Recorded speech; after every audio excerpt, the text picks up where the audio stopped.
All stories posted on our channel are stories from our subscribers and created by us based on real events we've experienced and witnessed.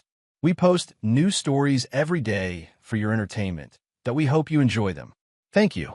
The words came at the worst possible moment, delivered in a harsh whisper that somehow felt louder than any shout. We were standing in the lobby of the Meridian Hotel in downtown Seattle, surrounded by elegantly dressed professionals attending the annual Pacific Northwest Business Excellence Gala, and my wife had just told me she was ashamed to call me her husband. My name is Emmett Holloway. I was 45 years old, dressed in a suit that I had purchased from a department store rather than a designer boutique, and until that Saturday evening in early December, I had believed that my wife's occasional frustrations with my career choices were surface irritations rather than deep-seated contempt. "I'm ashamed to say you're my husband," Claudia repeated, as if I hadn't heard her the first time. "Look around this room. Every man here is somebody. Executive, founders, investors. And then there's you, shuffling along in your off-the-rack suit, working at a job that doesn't even require a business card." I stood motionless, absorbing the blow while trying to maintain the composure that public settings demand. Around us, conversations continued, glasses clinked, the sophisticated machinery of professional networking hummed along without acknowledging the small devastation occurring in its midst. "I work," I said quietly. "I've always worked. I provide for our family. You maintain buildings, Emmett. You're a facilities manager at a tech company. Do you know how that sounds when I tell my colleagues what my husband does? Oh, he's in facilities. They think you're a janitor. There's nothing wrong with being a janitor. There's nothing wrong with having ambition either, but that's apparently too much to ask." Claudia's eyes swept the room, cataloging the successful men she wished she had married instead of me. "Victoria's husband just made partner at his firm. Rachel's husband sold his startup for $30 million. And what do I have? A man who fixes broken air conditioners and unclogged toilets. That's not what I do, isn't it? Isn't that essentially what facilities management means?" The injustice of her characterization stung more than the insult itself. I had been at Thornfield Technologies for 18 years, had managed operations for a campus that employed over 3,000 people, had handled crises and projects that kept the company functioning through expansion and contraction. But Claudia had never been interested in the details of my work, had dismissed it as beneath consideration since the early years of our marriage, when it became clear that I wasn't going to climb the corporate ladder in the way she had expected. "I'm going to get a drink," turning away from her before I said something I'd regret. "Don't embarrass me," she called after me. "Try to act like you belong here, even if we both know you don't." I made my way to the bar, ordered a whiskey I didn't particularly, and stood at the edge of the room watching the social choreography that characterized these events. Claudia was already circulating, her professional smile firmly in place, networking with the determination that had made her a successful real estate agent specializing in luxury properties. She was good at this. The performance, the connection, the subtle art of making people feel important while extracting value from the relationship. I had never been good at it, had never wanted to be, truthfully. The corporate games and status competitions that seemed to energize Claudia had always felt hollow to me, a distraction from the actual work of making things function and keeping systems operational. But my indifference to professional advancement had become, over 17 years of marriage, a source of increasing frustration for my wife. She had married me believing, or perhaps hoping, that my steady competence would eventually translate into executive ambition. When it didn't, when I proved content with a role that allowed me to solve problems without the stress of corner office politics, her disappointment had curdled into something more corrosive. Tonight was simply the first time she had expressed it so directly. I sipped my whiskey and considered leaving. The event was Claudia's obligation, not mine. Her company had purchased tickets as part of their annual schmoozing budget, and I had been brought along as arm candy that she apparently found deeply unsatisfying. I could call an Uber, go home, watch something mindless on television while waiting for whatever confrontation would follow. But something kept me there. Pride, perhaps, or stubbornness, or simply the unwillingness to give Claudia the satisfaction of driving me away. I had been dismissed as unimportant. Leaving would only confirm her assessment, so I stayed. I finished my whiskey, ordered another, and positioned myself near a window overlooking the Seattle skyline, the lights of the city glittering against the December darkness, ferries crossing the sound like slow-moving stars. Beautiful view, isn't it? I turned to find a man approximately my age standing beside me, also holding a whiskey, also apparently seeking refuge from the social frenzy of the main room. "It is," I agreed. "One of the reasons I stayed in Seattle when I could have transferred elsewhere." "Thornfield Technologies?" The man's eyebrows rose with interest. "You work there?"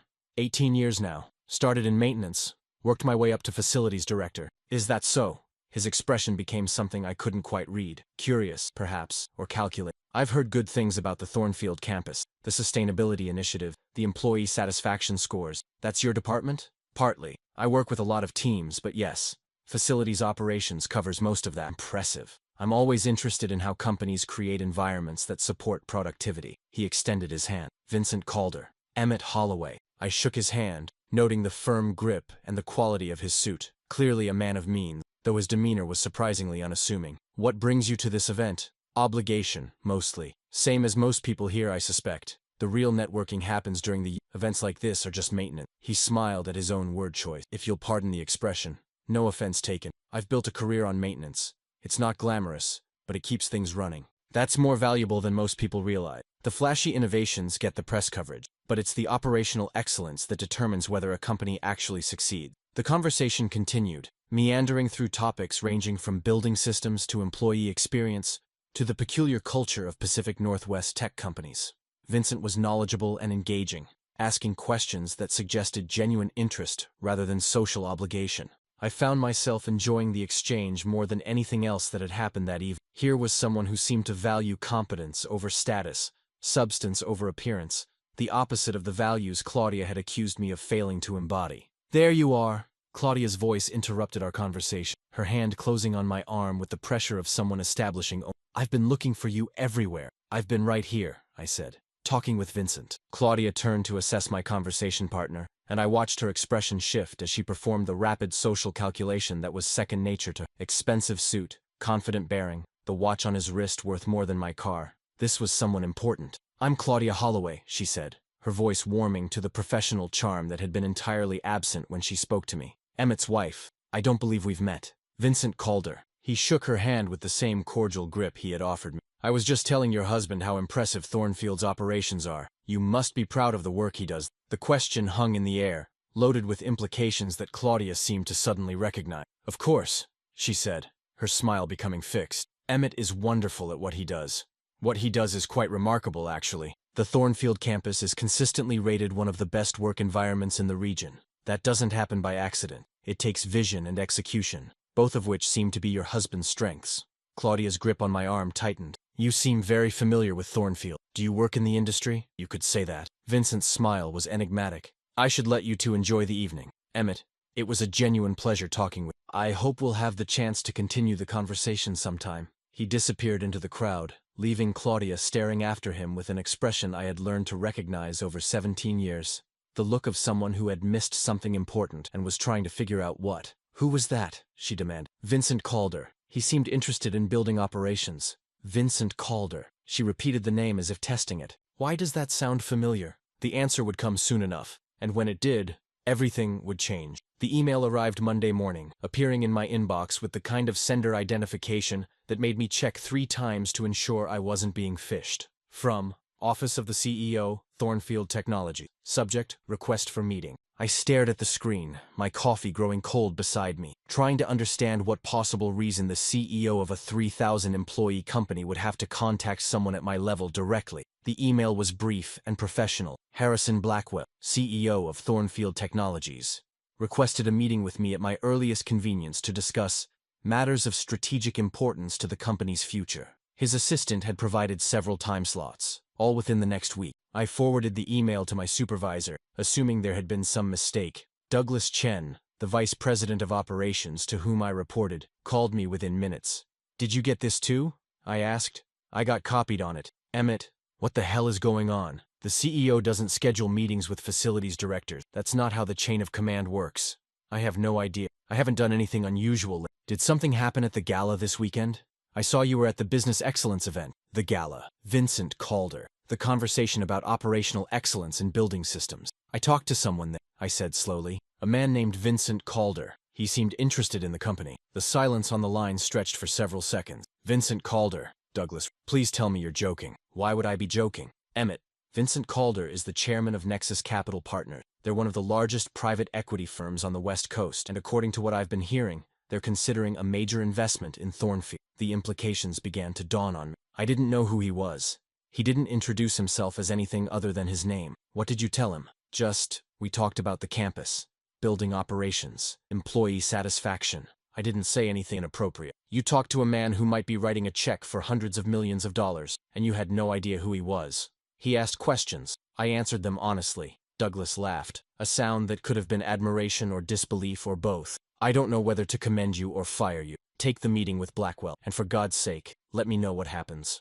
I took the meeting. Harrison Blackwell's office occupied the top floor of the main building, a space I had helped maintain for nearly 2 decades, but had rarely entered. The CEO was younger than I expected, early 50s, with the energetic bearing of someone who had built a company from nothing and remained hungry despite his success. Emmett Holloway, he said, rising to shake my hand. I've been looking forward to this meeting. I'm not entirely sure why I'm here, sir. Sit down. Let me explain. He gestured to a chair across from his desk. This weekend, you had a conversation with Vincent Calder. Do you know who he is?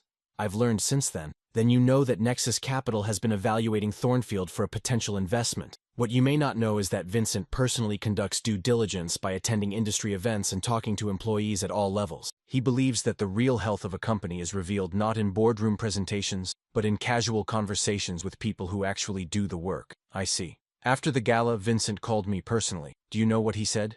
I can't imagine. He said that in 30 years of evaluating companies, he had never been more impressed by an employee conversation. He said you demonstrated deeper understanding of operational excellence than most executives he meets. He said Thornfield's facilities operations were, quote, a hidden competitive advantage that the company itself doesn't fully appreciate. I sat in stunned silence, unsure how to respond. Vincent also asked why someone with your capabilities was working in facilities management rather than in a more strategic role. I told him I didn't know. Because, frankly, I didn't. I've spent the weekend reviewing your file, talking to people who've worked with you, trying to understand how someone like you ended up where you are. I'm good at my job, sir. I've always tried to be good at my job. You're more than good. The sustainability initiatives you've implemented have saved this company millions of dollars. The employee satisfaction scores in our physical environment are among the highest in the industry. The crisis management protocols you developed after the earthquake scare 3 years ago have become a model that other companies have requested to study. I was just solving problems that needed to be solved. That's exactly what leadership is, Emmett. Seeing problems and solving them without being told. Blackwell leaned forward. Here's my question. Why haven't you ever pushed for more? More responsibility, more visibility, more recognition? The answer was complicated, rooted in choices I had made decades ago, in a philosophy of work that valued competence over advancement, in a marriage where my lack of ambition had become a source of shame, rather than an acceptable difference in values. I suppose I thought that doing good work would be noticed eventually, I said. That I didn't need to advocate for myself if the results spoke for themselves. The results have been speaking. I'm ashamed to say that no one was listening, until Vincent Calder pointed out what we've been missing. Blackwell sat back. I want to change that. I want to offer you a position that reflects your actual value to this company. What kind of position? Chief Operating Officer, reporting directly to me. The words didn't register at first. COO was 3 levels above my current role, a position that would put me in the executive suite, managing operations across the entire company rather than just the facilities department.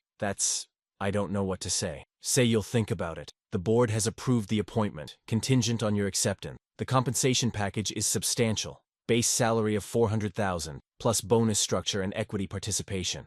But more importantly, it's a chance to do what you've been doing all along, just at a scale that matches your capabilities. I thought about Claudia, about her contempt for my maintenance career, about her shame at being married to someone who fixed buildings instead of running companies. I thought about the irony of this offer coming not despite my approach to work, but because of it. I'll need to discuss it with my family, I said. Of course. Take the time you need. But Emmett, this isn't charity. This is recognition that's 18 years overdue. You've earned it. I drove home that evening in a state of suspended disbelief. The offer letter was in my briefcase, the numbers still seeming fictional even after I'd read them multiple times.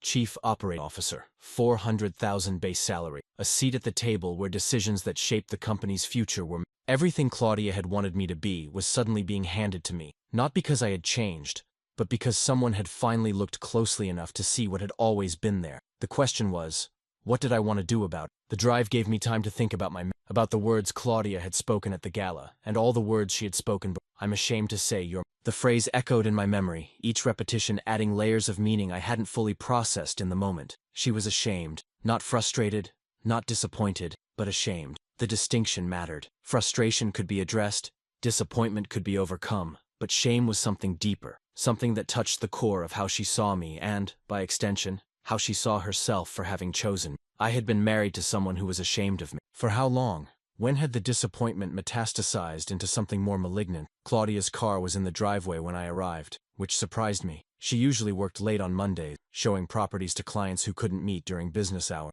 I found her in the kitchen, sitting at the island with her laptop open, her expression troubled in ways I had learned to recognize over 17 years. "You're home early," she said. "So are you." I canceled my evening showing. "I've been researching something." She turned the laptop to face me, and I saw she had been reading articles about Vincent Calder, his investment history, his approach to evaluating companies, his reputation in the business world. "Find anything interesting?" "He's one of the most influential investors on the West Coast. His firm manages over $20 billion, and you spent half an hour talking to just some guy at a party." "He was just some guy at a party. He didn't introduce himself as anything other than his name. But you must have known. You must have realized he was important." "I realized he was interesting. He asked thoughtful questions and actually listened to the answers. That's rare at those events." Claudia stared at me with an expression I couldn't quite identify. "I've been thinking about what I said Saturday night, about being ashamed of you." "So have I.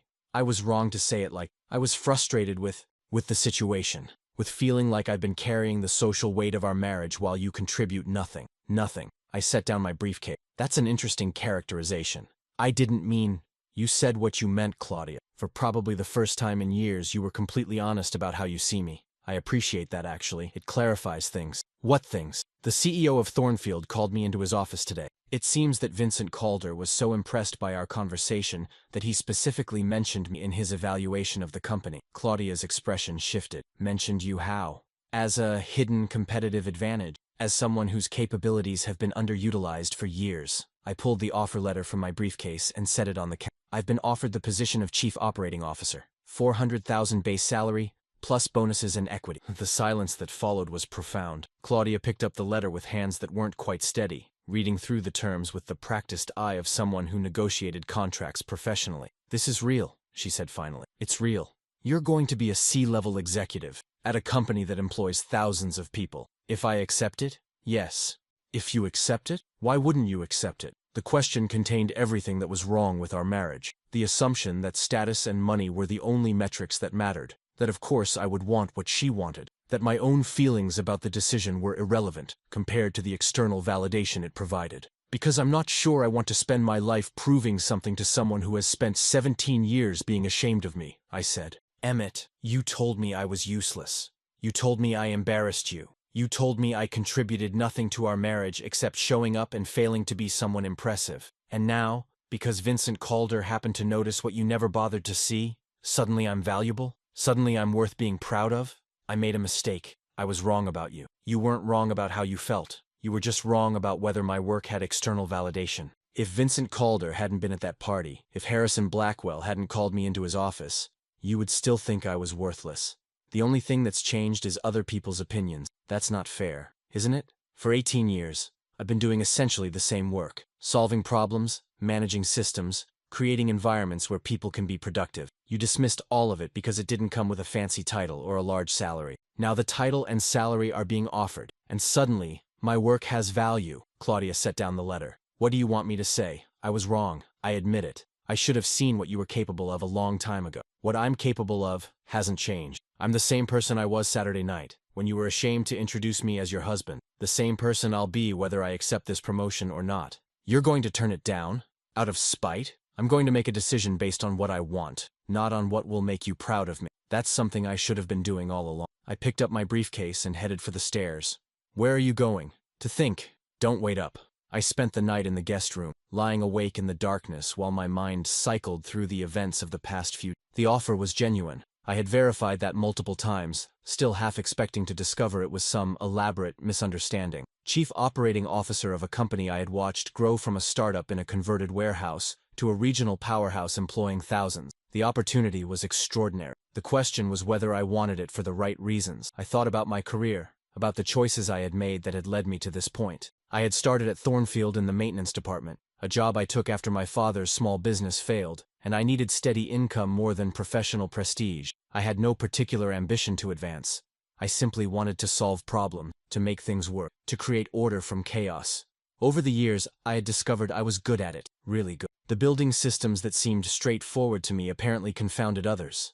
The operational logistics that I found intuitive were apparently opaque to many of my colleagues. I had been promoted repeatedly, not because I sought advancement, but because I kept solving problems that others couldn't. And somewhere along the way, I had stopped asking for more. I had accepted my position as facilities director as a ceiling rather than a floor, had convinced myself that contentment was more valuable than ambition, had watched others climb past me while telling myself I didn't want what they were pursuing. Had that been genuine contentment? Or had it been fear? The fear of reaching for something and failing, of exposing myself to the kind of judgment that Claudia had delivered so devastatingly at the gala. I thought about my marriage, about the 17 years I had spent with a woman who had gradually stopped seeing me as a partner and started seeing me as a disappointment. The erosion had been so gradual that I hadn't recognized it until this weekend, when Claudia's words had finally made explicit what had been implicit for years. She was ashamed of me, not because of who I was, but because of who I wasn't. The ambitious executive she had expected me to become. The status symbol she had wanted to display at professional events. The validation of her own choices that I had failed to provide. But here was the irony. The qualities that made Claudia ashamed were exactly the qualities that had impressed Vincent Calder. My lack of pretension, my focus on substance over appearance, my willingness to discuss work honestly without trying to inflate my importance. These were the things that had distinguished me from the status seekers who filled that gala. Vincent hadn't been impressed by titles or trappings. He had been impressed by competence, by authenticity, by the quiet confidence that comes from actually knowing what you're doing rather than pretending to. So what did I want? I wanted to be valued for who I actually was, not for who others wanted me to become. I wanted a partnership where my contributions were recognized, not dismissed. I wanted to do meaningful work at whatever scale allowed me to do it well. And I wanted, perhaps for the first time in my adult life, to stop making decisions based on others' expectations and start making them based on my own aspiration. The COO position offered some of those things. It offered recognition, resources, the opportunity to operate at a scale I had never imagined. But it also offered new pressures, new political complexities, new ways to succeed or fail that I wasn't sure I wanted to navigate. And then there was Claudia. If I accepted the promotion, would our marriage be saved? Or would it simply be papered over? The fundamental problems hidden beneath a veneer of status and success. If I turned it down, would that be the final proof of my unworthiness in her eyes? Or would it force a reckoning that was long overdue? I didn't sleep that. I lay in the darkness, listening to the house settle around me, thinking about the future and what I wanted it to contain. By morning, I had made my decision. I called Harrison Blackwell's office at 8 o'clock and asked for a meeting. His assistant, clearly accustomed to accommodating urgent requests, found an opening in his schedule for 10 that morning. The CEO listened as I explained my concern, not about the position itself, but about accepting it for the wrong reasons. I want to be clear, I said. I'm not turning this down. I'm asking for clarity about what you're actually looking for. What do you mean? You're offering me this position because Vincent Calder was impressed by a conversation, but a conversation isn't the same as demonstrated executive capability. I've never managed at this scale, never navigated board dynamics, never dealt with the political complexity that C-level positions involve. So you're questioning whether you're qualified? I'm questioning whether the enthusiasm for this appointment is based on realistic assessment or on the excitement of Vincent's recommendation. Blackwell studied me for a long moment. That's a remarkably honest concern. Honesty is apparently what got me into this situation. It seems appropriate to continue. Here's what I'll tell you. Vincent's recommendation opened my eyes, but the decision isn't based solely on his impression. I've spent the past week reviewing your history at this company. Every project you've managed, every crisis you've handled, every system you've improved. The pattern is consistent. You see problems others miss. You develop solutions that work, and you execute without drama or self-promotion. Those are facilities management skills. Those are leadership skills. The specific domain doesn't matter as much as the underlying capability. He leaned forward. But I hear your concern about the transition. What would make you feel more confident? A realistic timeline, a chance to learn the aspects of the role I'm not familiar with, support structures that will help me succeed rather than assuming I'll figure it out alone. All reasonable requests. What else? Honesty about expectations. If this doesn't work out, if I'm not suited for executive leadership, I want to know before it becomes a disaster. I'd rather return to a role I'm good at than fail spectacularly at one I'm not. That kind of self-awareness is exactly why I'm confident you'll succeed. Most executives fail because they can't admit what they don't know. You're starting from a position of humility. That's an advantage, not a weakness. We spent another hour discussing specifics. The transition timeline, the support structures, the metrics by which my performance would be evaluated. By the end of the conversation, I felt something I hadn't felt when I first received the offer. Genuine excitement about the possibility. One more question, Blackwell said as I prepared to leave. What changed between Friday and today? When you first got the offer, you seemed uncertain. Now you seem ready. I spent the weekend thinking about why I've never pushed for more. The answer isn't pretty. I was avoiding risk, avoiding judgment, avoiding the possibility of failure. But avoiding risk isn't the same as being content. It's just a different kind of cowardice. And now? Now I want to find out what I'm actually capable, not to prove anything to anyone else, but to stop hiding from myself. Blackwell smiled. That's the right answer. Welcome to the executive team, Emmett. I arrived home that afternoon with news that should have been cause for celebration. I had accepted the position, negotiated terms that addressed my concerns, and was beginning a transition that would transform my professional life. But the conversation I needed to have with Claudia wasn't about the job. It was about us, about whether the foundation of our marriage could support the changes that were coming, or whether those changes would reveal fractures that had existed all along. She was in the living room when I entered, clearly having been waiting for me. The tension in her posture suggested she had been doing her own thinking during the hours I had been at work. "Did you take it?" she asked. "I took it. Thank God." Her relief was visible. "Emmett, I know things have been difficult between us, but this is going to change everything. You'll be respected, valued. I've always been valued, just not by you." The words stopped her mid-sentence. "That's not fair, isn't it? For 17 years, you've measured my worth by titles and salary. You've been embarrassed to tell people what I do. You've treated my career as a disappointment rather than a choice I made with full awareness of the trade-offs. I wanted more for us, for our family. You wanted more status. There's a difference." I sat down across from her, maintaining the distance that felt necessary for this conversation.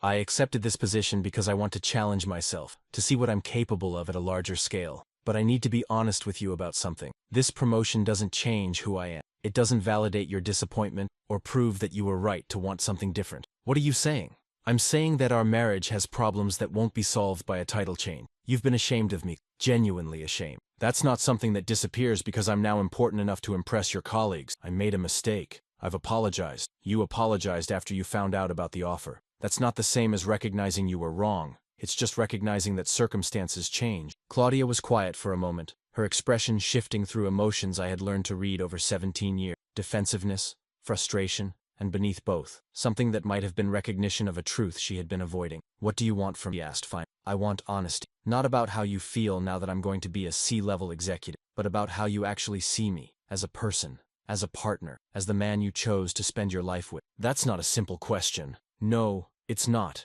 But it's the question that matters.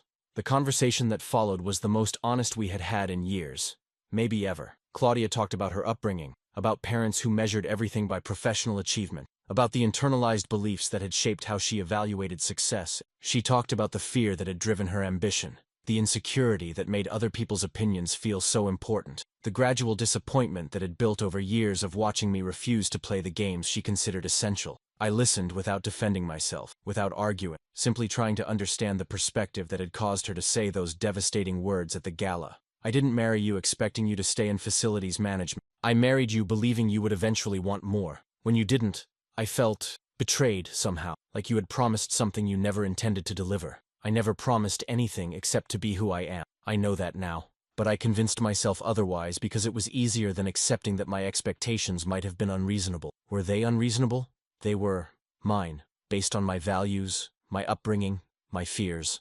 I imposed them on you without checking whether you shared them. That was unfair." The acknowledgement was more honest than anything she had said in years. Not a complete transformation. Beliefs built over decades don't disappear in a single conversation, but a beginning. "Where does that leave us?" I asked. "I don't know. I want to say it leaves us recommitted, ready to move forward with this new chapter, but I'm not sure that's honest either." "What would be honest?" "That I need to figure out who I am apart from the expectations I've been carrying. That I need to understand why other people's opinions have mattered more to me than my own husband's happiness. That I'm not sure I know how to love you the way you deserve, because I've been so focused on who I wanted you to be that I never really saw who you are." It was, perhaps, the most honest thing she had ever said to me. The admission that she had failed to see me, not because I was invisible, but because she was looking for someone else. "That's a starting point," I said. "Not a solution, but a starting point. Is it enough?" "I don't know, but it's more than we had yesterday." The transition to COO happened over the following 3 months, a carefully managed process that Harrison Blackwell had designed to maximize my chances of success. I shadowed executives, attended board meetings as an observer, received coaching from a professional who specialized in helping non-traditional leaders navigate corporate politics.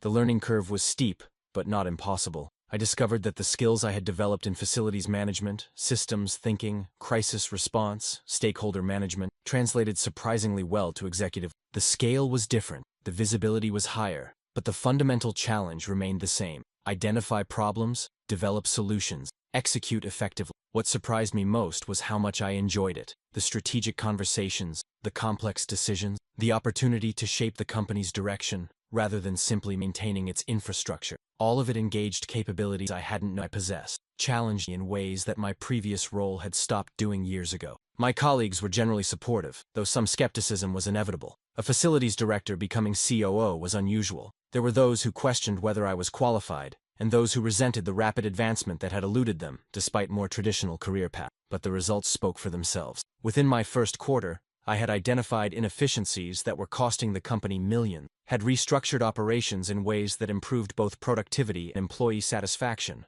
had demonstrated the value of approaching executive decisions with the same systematic thinking I had applied to building management. "You're doing better than anyone expected," Harrison told me during our monthly, including, I suspect, yourself. "I'm still learning. There's a lot I don't know. There always is. The question isn't whether you know everything, it's whether you're learning fast enough to keep up with the challenges. And you are." The professional transformation was accompanied by a more complicated personal evolution. My marriage was in a state of suspended animation, neither fully healed nor decisively ended. Claudia and I had begun couples therapy. We're having conversations we had avoided for years. We're slowly excavating the foundations of a relationship that had been built on misaligned expectations. Some sessions were productive, others ended in frustration and retreat. The therapist, Dr. Rebecca Thornton, was skilled at identifying patterns we couldn't see ourselves, at reframing conflicts in ways that made them addressable rather than overwhelming. "You both brought different assumptions into this marriage," she observed during one session. "Claudia, you assumed that love meant wanting the same things. Emmett, you assumed that acceptance meant never having to explain yourself. Both assumptions created problems when reality didn't match." "So what's the solution?" Claudia asked. "There's no solution that fixes everything at once. There's just the ongoing work of understanding negotiating differences, building something that serves both of you, rather than just one. And if we can't do that, then you make different choices. But that conversation comes later. For now, the work is here, in this room, in the honest conversations you're having. The work was difficult, but not impossible. We were learning things about each other that 17 years of marriage had somehow failed to reveal, or that we had known but chosen not to acknowledge. Claudia's shame, I came to understand, wasn't really about me. It was about her own fear of inadequacy, projected onto the nearest target. She had been raised to believe that a woman's worth was reflected in her husband's status, and my refusal to pursue status had felt like a statement about her value rather than my preference. My accommodation, I came to understand, wasn't really about keeping peace. It was about avoiding the discomfort of asserting my own needs, of risking rejection by being authentic rather than compliant. I had let Claudia's expectations define our relationship because defining it myself felt too frightening. Both patterns were unhealthy. Both needed to change if our marriage was going to survive. The company's annual shareholder meeting happened in late spring, 6 months after I had assumed the COO position. It was the first time I would be presenting to external stakeholders, the first public test of whether my transition from facilities director to executive was real or merely nominal. Claudia attended, one of the few spouses who did, sitting in the audience while I presented operational results that demonstrated the impact of changes I had implemented. The presentation went well. The questions from shareholders were challenging but manageable. The feedback afterward was overwhelmingly positive. But the moment that mattered most came after the meeting, during the reception that followed. Vincent Calder approached me, the same unassuming presence he had been at the gala where we first met. "You've exceeded expectations," he said. "The operational improvements are impressive, exactly what I hoped would happen when I recommended you. Thank you. I've had a lot of support in the transition. Support helps, but execution is always individual. You've demonstrated that my instinct about you was correct." He paused, his expression becoming more personal. "I should tell you something. That night at the gala, I wasn't just making conversation. I had already identified you from our preliminary due diligence. Your name kept appearing in reports about Thornfield's operational excellence. I wanted to see who was behind the number. You specifically sought me out? I specifically sought you out, and what I found was exactly what I expected. Someone whose capabilities far exceeded their position, who had been undervalued for reasons that had nothing to do with their actual. That's surprising to hear. Why? You must have known you were capable of more than facilities management. Knowing and believing are different things. I had spent so long being told, by my wife, by the professional culture, by my own internal critic, that my role reflected my value. It was easier to accept that narrative than to challenge it. And now? Now I'm discovering that the narrative was wrong. That capability isn't just about what you're doing, it's about what you could be doing if circumstances aligned. Vincent nodded. That's a lesson most people never learn. They accept their current position as a ceiling rather than recognizing it as a floor. You had the self-awareness to see past that, even if it took external validation to make it visible. Claudia joined us, her professional smile masking emotions I couldn't quite read. Mr. Calder, it's good to see you again. Mrs. Holloway, I was just congratulating your husband on his remarkable transition. You must be very proud. The question hung in the air, weighted with meanings that only we understood. I am, Claudia said, and I heard something in her voice that might have been genuine. I'm very proud. Later, in the car on the way home, she elaborated. I meant it. What I said to Vincent. I am proud of you. Because of the presentation? The results? Because of who you've become. The confidence you carry now. The way people look at you. It's different. You're different. I'm the same person I was 6 months ago. The same person I was at that gala, when you were ashamed to introduce me. You're not the same. Or maybe you are the same. But I can finally see you. What Vincent saw from the beginning. What I was too blinded by my own expectations to recognize. And what do you see? I see someone who was always capable of this but chose not to pursue it. And now I'm trying to understand why. Not as a criticism, but genuinely trying to understand what made you comfortable with less than you deserved. It was a good question. One I had been asking myself throughout the transition. I think I was afraid, I admit. Afraid of reaching for something and failing. Afraid of exposing myself to judgment. It felt safer to be underestimated than to risk falling short of high expectations. That's what I was doing, isn't it? Making you afraid. My criticism, my disappointment. I was creating exactly the environment that made ambition feel unsafe. You were part of it, but so was I. My fear didn't originate with it, just found a comfortable home in our relationship. That's something I need to work on. Creating an environment where you feel safe to pursue what you, not what I want. It was, perhaps, the first time she had framed our problems as something she needed to fix, rather than something I had failed to provide. The shift felt significant, even if the change it represented would take time to manifest. 1 year after Vincent Calder had noticed me at a gala, the board conducted my first annual review as COO. The results were exceptional. Operational efficiency up significantly, employee satisfaction at record highs, cost savings that had exceeded projections. Harrison Blackwell delivered the news with evident satisfaction. You've proven the skeptics wrong, he said, every one of them. The people who questioned your background, your qualifications, your ability to lead at this level, they've all had to acknowledge that unconventional paths can produce extraordinary results. I appreciate the recognition, but I've also learned that the position comes with pressures I didn't anticipate. Like what? Like the constant visibility, like knowing that my decisions affect thousands of people, like the weight of expectations that never quite lets up. That's the reality of executive leadership. It's not for everyone. No, it's not. But I think it might be for me. Not because I enjoy the status, but because I've discovered I can do things at this level that matter in ways my previous work didn't. That's exactly the right attitude. The executives who burn out are the ones who take the job for the wrong reasons. Ego, status, validation. The ones who thrive are the ones who focus on the work itself. The professional success was accompanied by a personal reckoning. My marriage had improved over the past year. The therapy, the honest conversations, the gradual rebuilding of trust. But I wasn't sure whether it had improved enough. Claudia had changed in some ways. She was more supportive, less dismissive, more willing to see me as I actually was, rather than as a disappointment compared to who she wanted me. But there were moments when the old patterns resurfaced. Comments that revealed lingering assumptions. Attitudes that suggested the transformation was incomplete. I need to be honest with you about something, I told her a few days after my review. What's that? I've been thinking about where we are. Our marriage, I mean. Whether we've actually fixed the problems or just papered over them with my success.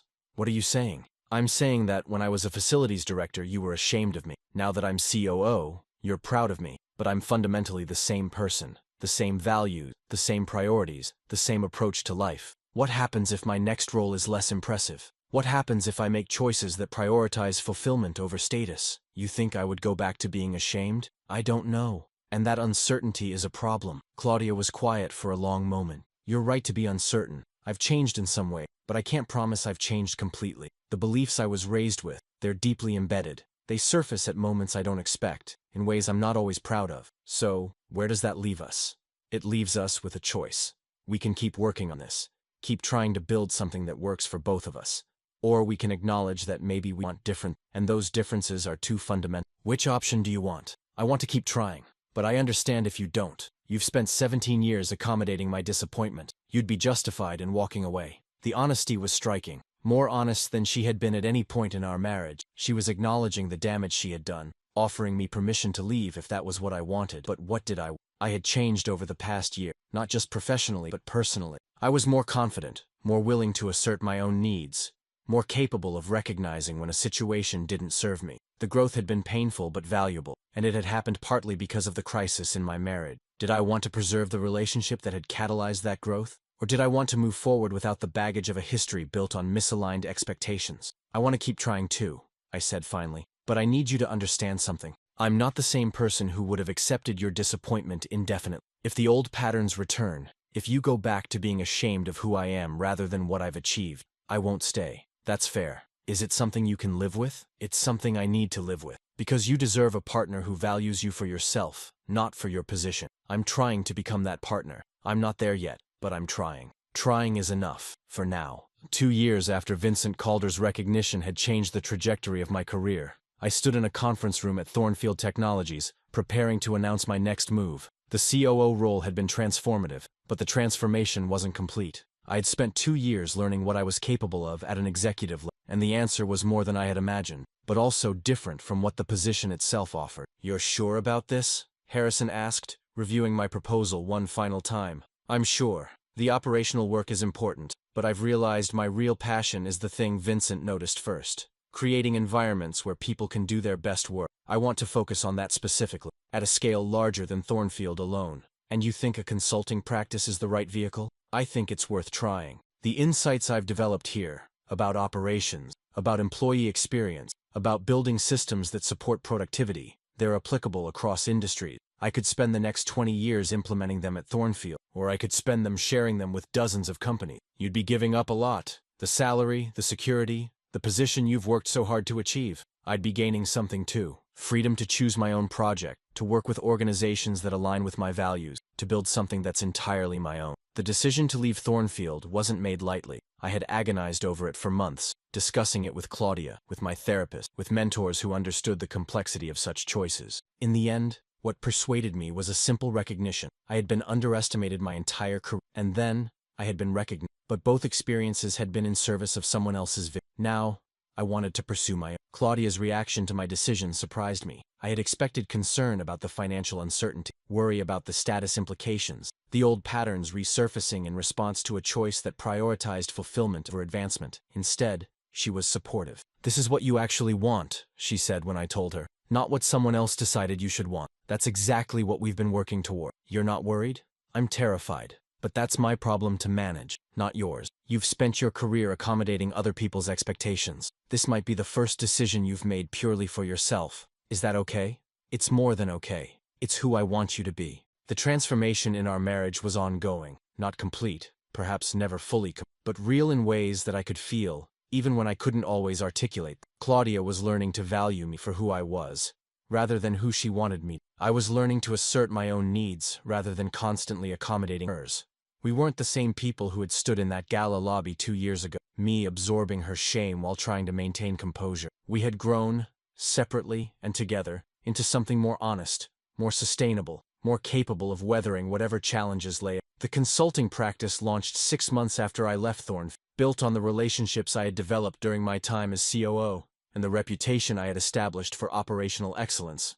The first year was challenging, building a client base, establishing systems, learning the rhythms of entrepreneurship that were so different from corporate leadership. But the work itself was exactly what I had hoped, collaborating with organizations to create environments where people could thrive, applying insights I had accumulated over 2 decades to problems that most consultants approached from purely financial perspectives.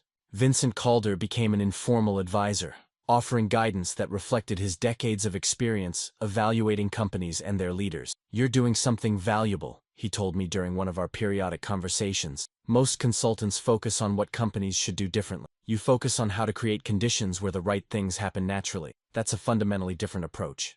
It's what I've always done, just at a different scale. It's what made me notice you in the first place." The Thornfield campus didn't feel like most corporate environments. It felt like a place where people actually wanted to be. That's rare, and it's valuable beyond what most executives understand. The practice grew steadily, attracting clients through referrals and the reputation I had built during my time at Thornfield. Within 2 years, I had a small team of consultants who shared my philosophy, projects with companies across multiple industries, and a sense of purpose that I had never experienced in my corporate career. The success was gratifying, but more important was the alignment between my work and my values.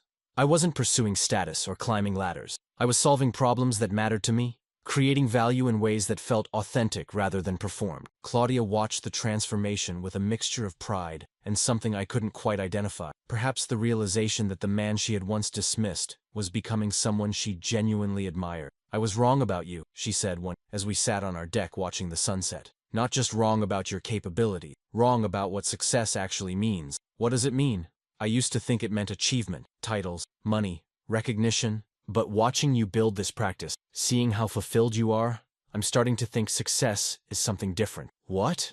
"Alignment between what you do and who you are. You have that now, in a way you never did at Thornfield. Even as COO, you were playing a role. Now you're just being yourself. That's the goal. It took 47 years to figure out, but I think I finally understand what I want from my work." "Do you know what you want from your marriage?" The question was vulnerable in a way Claudia rarely allowed herself to be. An acknowledgement that our relationship was still evolving, still uncertain, still dependent on choices we hadn't yet fully made. "I want what I have," I said. "A partner who sees me, who supports me, who's willing to grow alongside me even when that growth is uncomfortable, even with everything I put you through, because of everything we've been through. We've survived challenges that would have broken many marriages. That means something, not despite the difficulties, but because of them. I'm still learning how to value you for yourself, how to let go of the expectations I was raised with, how to be the kind of partner you deserve. I'm still learning too, how to assert my needs, how to stop accommodating at the expense of my well-being, how to build something with you, rather than just for you. Maybe that's what marriage actually is.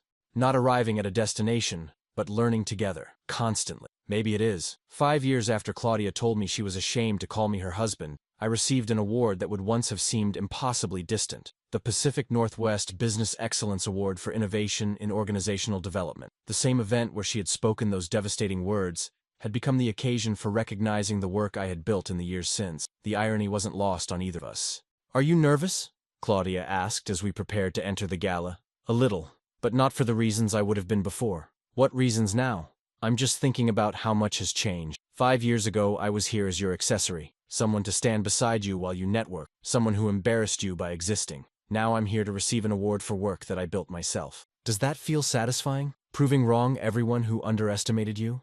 It's not about proving anyone wrong. It's about finally being seen for who I actually, not who you wanted me to, not who the corporate hierarchy assumed I should, but the person I've always been underneath the roles and expectations. I see you now. Finally, I know you do. That's what matters more than any award." We entered the gala together, but the dynamic was entirely different from that night 5 years ago. Claudia wasn't dragging me reluctantly through social obligations. We were attending as partners, celebrating an achievement that belonged to both of us in different ways.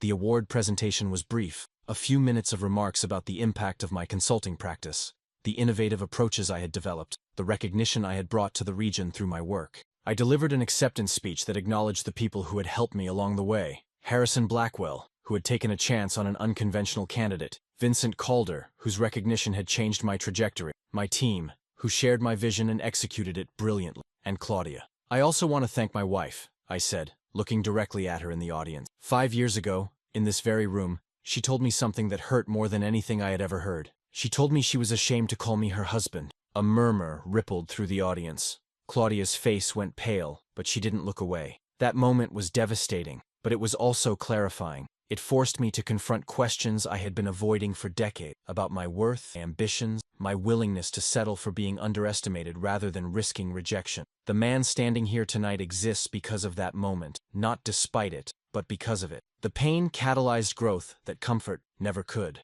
And the woman who spoke those words has spent the past 5 years growing alongside me, learning to see value in places she once overlooked, becoming a partner I'm proud to stand beside. So to anyone here who has been told they're not enough, by a spouse, a colleague, a boss, or their own internal critic, I want you to hear this. Sometimes the people who underestimate us are reflecting their own limitations, not ours. Sometimes the recognition we deserve comes from unexpected places, in unexpected ways. And sometimes the greatest gift someone can give us is the pain that forces us to see ourselves clearly, to demand more than we've been settling for, to become who we were always capable of being. I looked at Claudia one more time. Thank you for everything, including the things that hurt. I love you, and I'm proud to be your husband. The applause was generous, but I barely heard it. What I heard was Claudia's voice, reaching me somehow across the crowded room, saying 2 words I had waited 5 years to hear. I'm proud. Later, after the ceremony, we stood on the same terrace where I had once retreated to escape her contempt. The Seattle skyline sparkled in the darkness, the same view that had provided solace during the worst moment of our marriage. You didn't have to say all that, Claudia said, about what I told you. I wanted to. It was the truth.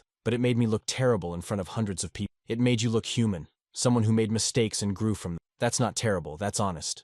I don't know if I deserve to stand beside you after everything I put you through. You've earned your place here, not through perfection, but through effort, through 5 years of work, on yourself, on us, on becoming the partner I needed. Am I that partner now? You're becoming her. That's all any of us can do. Keep becoming, keep growing, keep trying to be better than we were before. Claudia leaned into me, and I felt her body relax in a way I hadn't experienced in years, perhaps ever. The tension she carried, the constant measuring and evaluating, the fear that something was always lacking, all of it seemed to ease, at least for this moment. I'm not ashamed of you, she said. I don't know if I've ever said that directly, but I want you to hear it. I'm not ashamed. I'm proud. I'm grateful. I'm amazed by who you've become, who I've always been. You just couldn't see it before. I see it now, every day, and I'm sorry it took so long. The timing doesn't matter. What matters is that we're here, together, on the other side of everything that almost broke us. We stood in comfortable silence, watching the fairies cross the sound like slow-moving stars, feeling the particular peace that comes from surviving something difficult and emerging transformed. The recognition that had brought us here tonight wasn't just about an award. It was about finally being seen, by the business community, by my wife, by myself. It was about understanding that worth isn't determined by titles or salary, but by the alignment between who you are and how you live. I had spent 42 years being underestimated, settling for less than I deserved, accepting the judgments of people who couldn't see past their own limits. Then, in a single evening, everything had changed. First shattered by Claudia's words, then rebuilt through Vincent Calder's recognition. Now, 5 years later, I stood on the other side of that transformation, successful by any measure, fulfilled in ways that mattered more than success, partnered with a woman who had learned to see me as I actually was. It wasn't the ending I had imagined when I walked into that gala 5 years ago. It was better, not despite the, but because of it. Let's go home, I said. Together? Together.